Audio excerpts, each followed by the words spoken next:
Tantor Audio, a division of Recorded Books, presents The Partisan Gap: Why Democratic Women Get Elected but Republican Women Don't, by Laurel Elder, narrated by Janet Metzger.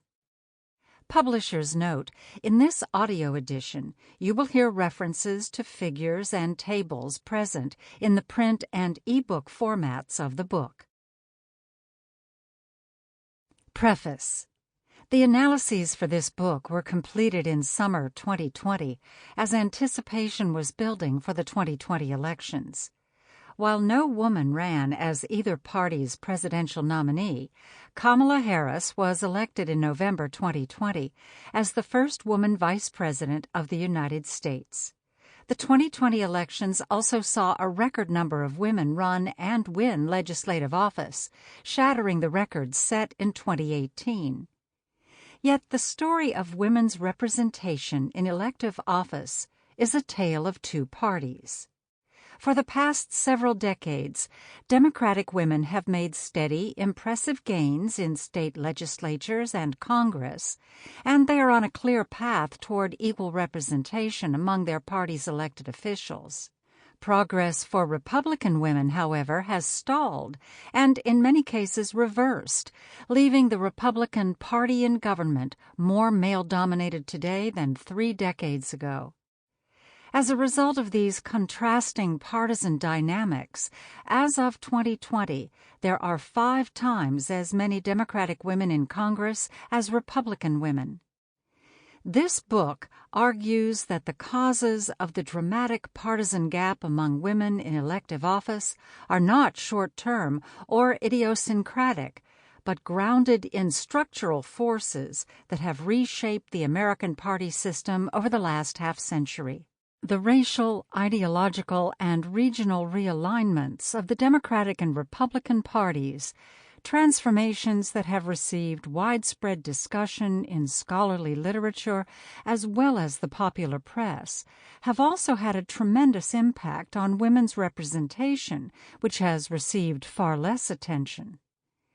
These structural changes to the American political landscape have resulted in favorable opportunities for the advancement of a diverse group of Democratic women and a more challenging and unwelcoming environment for Republican women office seekers. The argument advanced in this book suggests that the gains made by women in elective office in future election cycles will primarily be driven by Democratic women and will result in the continuation of the already dramatic partisan gap among women in state legislatures and Congress. The partisan gap among women officials is driven by the broad structural forces shaping contemporary American politics.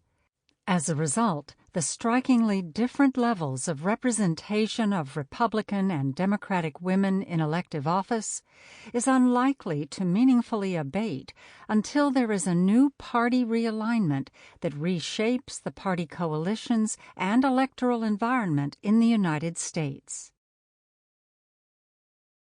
Introduction: The Partisan Dynamics of Women's Representation. There are many compelling reasons to be concerned about women's underrepresentation in elective political office.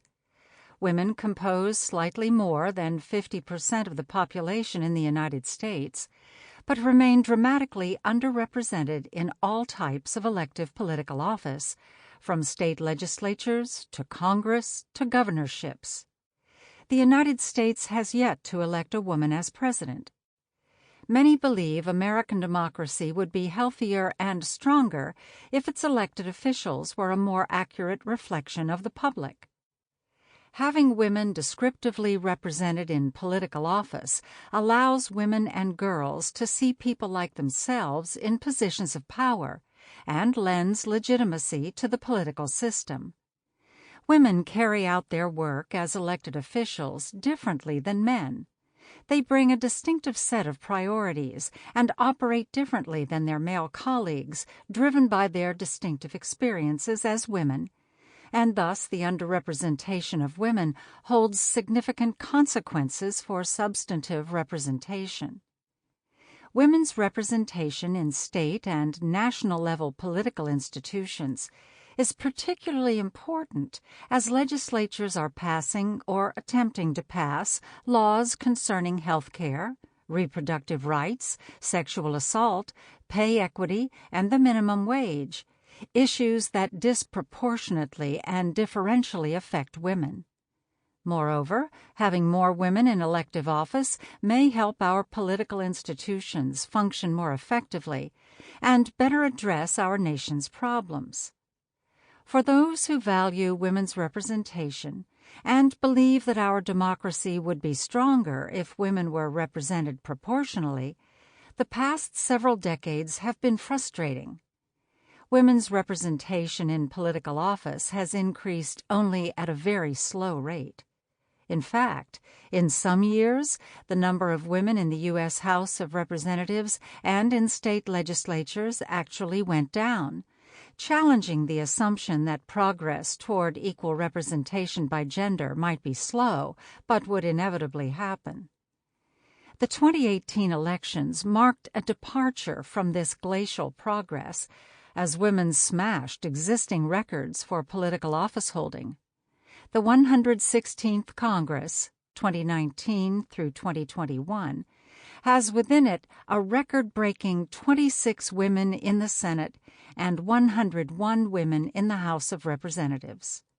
Women also made history in state legislatures, making a net gain of 256 seats. Women now form 29% of state legislators nationally. As of 2020, there are also 9 women governors, 18% of all governors, which ties an earlier record for the most women governors serving simultaneously. Behind the good news about women's increased representation in elected office is another story, one about the political parties and the different experiences women are having within them as office seekers and members of the party in government. While women's representation in elective office is at an all-time high, the size of the partisan gap between the representation of Democratic women and Republican women is also record-breaking. Today, an overwhelming majority of women in elective office are Democrats, while Republicans form a small and, in many cases, shrinking portion of women in elective office. An overwhelming 83% of the women in the 116th Congress are Democrats, while just 17% are Republicans. Put another way, there are more than 4 times as many Democratic women in Congress than Republican women. A large partisan gap also characterizes women's representation in state legislatures. Democratic women compose 68% of women's state legislators, while Republican women form less than 1/3. While women in society overall are somewhat more likely to affiliate as Democrats than Republicans, the partisan gap among women elected officials far exceeds the partisan gap among women in the electorate. The magnitude of the partisan gap among women in Congress and state legislatures is all the more dramatic considering it is a relatively new feature of American politics. Until the 1990s, women in elected office were equally likely to be Republicans and Democrats. The dramatic partisan gap among women in political office today is the product of 2 contrasting dynamics characterizing the trajectory of women elected officials within the 2 parties: steady progress for Democratic women contrasted against stalled and, in some cases, reversed progress for Republican women. Democratic women on steady upward trajectory. For decades, Democratic women have made steady gains in state legislatures, the U.S. House of Representatives, and the U.S. Senate. As a result, women form 38% of Democrats in the House and 36% of Democrats in the Senate in the 116th Congress. While women have not attained parity with men among Democratic elected officials, they are on a clear trajectory to do so. Democratic women now hold key leadership positions within Congress, most notably the position of Speaker of the House, held by Representative Nancy Pelosi, as well as 11 other leadership roles in the House and 5 leadership roles in the Senate, including the position of Assistant Majority Leader held by Senator Patty Murray. A number of Democratic women office holders have taken on highly prominent roles in the national media due to their 2020 presidential election bids, including Senator Kamala Harris, Senator Elizabeth Warren, Senator Amy Klobuchar, Senator Kirsten Gillibrand, and Representative Tulsi Gabbard. Democratic women in Congress have increased in terms of their numbers and their national visibility, and they have also become a markedly more diverse group in terms of race and ethnicity. The 2018 midterms saw a number of historic firsts, including the election of Ilhan Omar and Rashida Tlaib, the first 2 Muslim American women elected to Congress. Omar is also the first Somali American and refugee from the continent of Africa to serve in Congress, and Tlaib is the first Palestinian American to serve. Sharice Davids and Deb Haaland, the first Native American women elected to Congress. Jahana Hayes, the first black woman to represent Connecticut in Congress. Ayanna Pressley, the first black woman to represent Massachusetts in Congress. Veronica Escobar and Sylvia Garcia, the first Latinx women to represent Texas in Congress. And Alexandria Ocasio-Cortez, AOC, a Latina who also holds the distinction of being the youngest woman ever elected to Congress. 4 of these newly elected members of Congress, Ilhan Omar, Rashida Tlaib, Ayanna Pressley, and Alexandria Ocasio-Cortez, a group collectively known as the Squad, have received very high levels of national attention for their progressive politics and clashes with President Trump over his policies and nativist rhetoric. What is notable about all of these path-breaking women is that they are all Democrats. Women of color now compose 43% of the Democratic women in Congress. In summary, this diverse group of Democratic women, through their strong numbers, their leadership positions, and their high levels of visibility, are well positioned to influence strategy, policy, and deliberation among Democrats in Congress. The steady progress of Democratic women can also be seen in state legislatures across the country. Election after election, women increased their representation among Democratic state legislators. Heading into the 2020 elections, women formed 42% of Democratic state legislators nationally. In 10 states, women actually form a majority of Democratic state legislators. In other words, women in the Democratic Party in government have exceeded all notions of critical mass to actually form the majority voice in their party's caucus in 1/5 of state legislatures. The Democratic women in state legislatures are also highly diverse, with women of color forming 36% of the group. As of 2020, Democratic women also hold 55 leadership positions in state senates and state houses across the nation. Stalled and reversed progress for Republican women. A strikingly different dynamic characterizes the elective office-holding trends of Republican women. Women's representation among Republican state legislators reached its high point in the early 1990s and then started going down.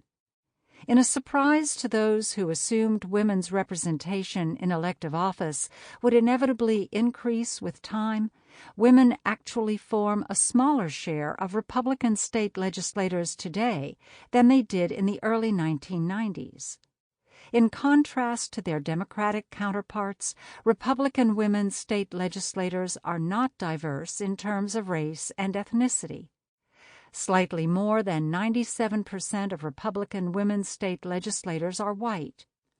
While there are 55 Democratic women holding leadership positions in state legislatures, there are only 20 Republican women in such positions. Republican women have also struggled to maintain, let alone increase, their representation in Congress. In 2005, there were 29 Republican women in Congress, yet as of January 2019, that number had dwindled to 21. The struggle of Republican women is illustrated vividly in the 2018 election outcomes, which resulted in the number of Republican women in the U.S. House of Representatives dropping from 23 to a mere 13. Women compose only 8% of Republicans in Congress, less than they did 2 decades ago. In direct contrast to their Democratic counterparts, Republican women in Congress have not become a more diverse group. In the 116th Congress, all Republican women in the Senate are white, and all the Republican women in the House are white except one, Representative Jamie Herrera Butler from Washington, who is Latinx. There is only one Republican woman in a leadership position in the 116th House, and only one Republican woman in a leadership position in the Senate. Thus, Republican women form a very white, very small, and shrinking voice within the Republican Party in government. The emergence of the partisan gap among women in elected office and the stalled progress of Republican women are surprising for a number of reasons. While there are more women who identify as Democrats than Republicans, there are millions and millions of Republican women who could, in theory, run for political office. According to exit polls, 42% of women voted for Republican Donald Trump in the 2016 presidential election, and 40% of women voted for Republican candidates in the 2018 congressional election, illustrating that although they are outnumbered by Democratic women, there exists a huge pool of potential Republican women candidates. In many states, particularly in the South, there are more women who identify as Republican and vote for Republican candidates than there are women who identify as Democrats. It is also important to note that women's partisanship over the late 20th century moved in the opposite direction of the partisan gap among women in elective office, with women becoming less democratic. Another reason the partisan gap among women elected officials is surprising is that it has emerged across the same period that women have made tremendous progress in educational and professional attainment.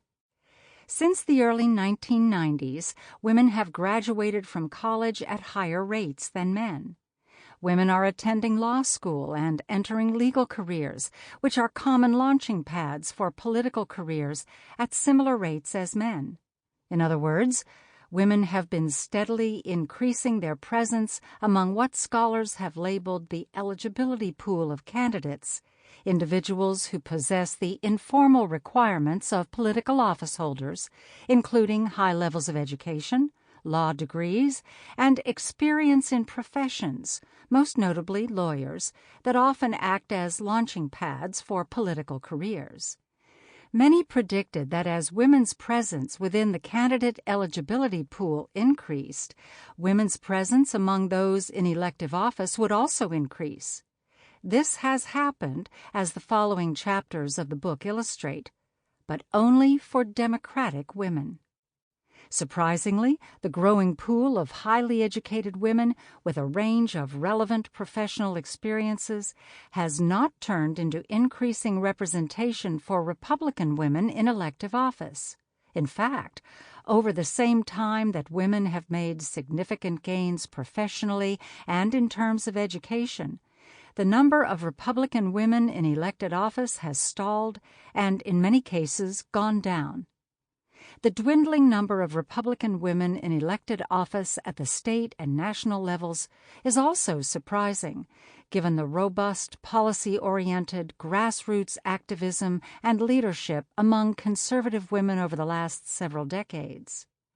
While women have been active within the Republican Party and conservative causes across the 20th century, political scientist Ronnie Schreiber documents how conservative women's organizations became particularly active in the 1980s, advocating for a range of policies that they viewed as helping women and families.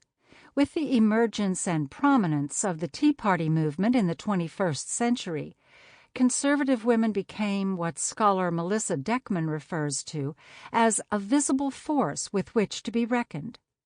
Yet this grassroots activism by traditionally conservative as well as Tea Party women has not resulted in significant inroads into state or national level elective office by Republican women. On the contrary, the Republican Party in government is more male-dominated today than in prior decades. Finally, the lack of progress for Republican women in political office is surprising because it has occurred across a period in which the Republican Party has flourished at the national and state levels. Although 2018 was not a good year for Republican office seekers, in the 3 decades prior, Republicans made historic gains.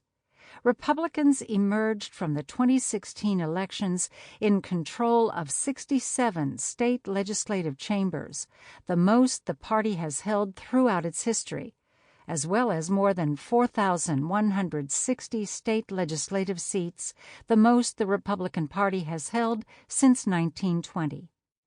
Republicans also emerged from the 2016 elections with 33 governorships, more than at any time since 1922. On the national level, Republicans emerged from the 2014 elections with their largest majority in Congress since the late 1920s. Yet, as Republicans amassed power, seized openings, and turned legislative seats from blue to red, women in the party were not able to use these strategic opportunities to increase their presence among Republican elected officials. Republican wave elections, such as in 2010 and 2014, had no meaningful effect on women's level of representation among Republican legislators at the state or national level. Republican women came away from these red tidal wave elections just as marginalized among their Republican colleagues as they had been previously. Understanding the partisan gap among women in elective office. Why has such a dramatic partisan gap emerged among women in political office over the past 3 decades? What factors and processes have propelled the steady progress of Democratic women in elected office? And why are Republican women struggling to increase their numbers and even withering in terms of their levels of representation? This book seeks to explain the different dynamics of women's representation in elected political office across the 2 major political parties. The following chapters explore the role of several interconnected developments in American electoral politics: the ideological polarization of the parties, the evolving regional bases of the parties, the intersection of race, ethnicity, and gender, and the parties' contrasting approaches to recruitment in contributing to the markedly different partisan dynamics shaping women's representation. Understanding the reasons behind the partisan gap is crucial to understanding why women remain underrepresented in positions of political power in the United States and what can be done to increase women's representation. Researchers have explored a number of reasons for why women remain underrepresented in elected office, including gender differences in political ambition, the challenges of fundraising, the power of incumbency in reproducing white male power, and bias against women candidates by party officials, campaign donors, and voters. The reality, though, is that we cannot fully understand women's continued underrepresentation or progress in elective office in the United States without centering our analyses on the 2 political parties that dominate politics and structure every facet of American elections, from candidate emergence to voting behavior. As the statistics reviewed show, the dynamics of women's political office holding varies dramatically across the two parties.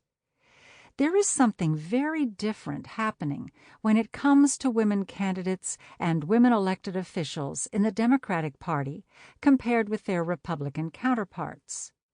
Only by carefully examining the factors helping and hindering women's representation within each party, separately and comparatively, as this book does, can we develop a full and accurate understanding of women in elective office today. The ideological polarization of the parties, the regional changes in the geographic bases of the parties, and the political incorporation of Americans of color, combined with the realignment of the parties over issues of race and civil rights, have dramatically restructured American politics in ways that have been explored extensively by scholars. These structural and, in many cases, seismic changes to American electoral politics and party coalitions have also had another profound impact that has received less attention, and that impact has been on the representation of women, and, more specifically, on the emergence and growth of the partisan gap among women in political office. The central argument of this book is that as the parties have realigned regionally, ideologically, and in terms of race, they have created the conditions for Democratic women to make steady progress, while making the path for Republican women office seekers much harder. Put another way, the partisan gap among women in elective office is not a short-term phenomenon, but rather the product of long-term changes in the electoral and party system. One implication of this argument is that shorter-term factors, such as the election of Republican Donald Trump as president in 2016 and the emergence of the #MeToo movement, both of which have brought sustained attention to issues of sexual harassment, assault, and gender differentials in power, are not central causes of the partisan gap among women in office. There is evidence that Trump's election contributed to the record number of Democratic women who ran for office in 2018. Thus, in that way, his presidency has accelerated the growth of the partisan gap. Moreover, the embrace of white identity and white nationalism by President Trump may be widening the partisan gap among women in elected office by further realigning the parties over racial and ethnic lines. Yet President Trump's election alone did not cause the partisan gap among women in office, and it stands to follow that Donald Trump's exit from the presidency will not close the partisan gap or reverse the downward trajectory of Republican women in elective office. The long-term structural forces driving the partisan gap will remain at work beyond Trump's presidency, as well as through the peaks and valleys in mobilization related to the #MeToo movement. The goal of this book, which is to better understand the structural causes of the partisan gap, is vitally important for a number of reasons. The growing partisan gap holds consequences for the future of women's representation, for policy debates and outcomes, and for the parties' future recruitment efforts, and ultimately for their viability as major parties in the 21st century. There is no path for women to achieve proportional representation and hence gender equality in elective office without women's representation increasing in both the Democratic Party and the Republican Party. Moreover, conservative and Republican women have policy priorities and perspectives on issues that are distinctive from those of conservative and Republican men. Without women gaining meaningful representation among Republicans in elective office, their distinctive views are not able to shape Republican Party priorities and policy outcomes. Having more Republican women in elective office would likely lead the Republican Party to approach both politics and policy differently. The partisan gap among women in elective office is also of vital importance to the political parties themselves. In interviews with me, as well as with national press outlets, a number of Republican Party elites have described recruiting and electing more women as, quite simply, a matter of party survival. Overview of the book. The remainder of this chapter provides an overview of the book, describing how it proceeds from theoretical frameworks to exploring empirical evidence about. Sample complete. Ready to continue?